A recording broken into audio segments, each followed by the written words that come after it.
સુરતમાં ખાડીપુરની પરિસ્થિતિ બાદ સુરત મહાનગરપાલિકાની પહેલી સામાન્ય સભા મળશે. સામાન્ય સભા પહેલા એનએસયુઆઈ અને કોંગ્રેસનો મહાનગરપાલિકા કચેરી ખાતે વિરોધ. સત્તાધીશો અને હોદ્દેદારો ઢાંકણીમાં પાણી લઈ અને ડૂબી મરોના નારા સાથે વિરોધ કરાયો.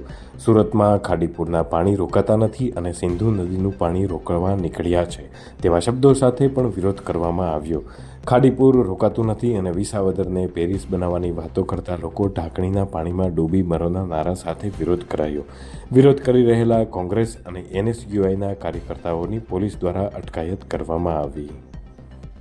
હું ફૈઝલ રંગોની, સુરત શહેર યુથ કોંગ્રેસ મહામંત્રી. છેલ્લા ભાજપના 30-32 વર્ષના શાસનમાં માત્ર ને માત્ર આ ભારતીય જનતા પાર્ટીના શાસકોએ માત્ર ને માત્ર ભ્રષ્ટાચાર કરી રહ્યું છે અને 30 વર્ષથી આ પૂર પીડિતોને સુરતમાં આ કુશળ જે પૂરમાં પીડાઈ રહ્યું હતું ત્યારે માત્ર વાયદાઓ કર્યા છે અને ભ્રષ્ટાચાર કર્યું છે. એના વિરોધમાં આજે સુરત શહેર યુથ કોંગ્રેસ દ્વારા એસએમસીના દરવાજા આજે સામાન્ય સભાના પહેલા વિરોધ કરવામાં આવ્યો અને પાણીના ઢાંકણમાં ડૂબી મરો એવી રીતે ઢાંકણ લઈને પાણી લઈને આજે આવ્યા હતા અને વિરોધ પ્રદર્શન કર્યું છે અને અમારું વિરોધ નોંધાયું.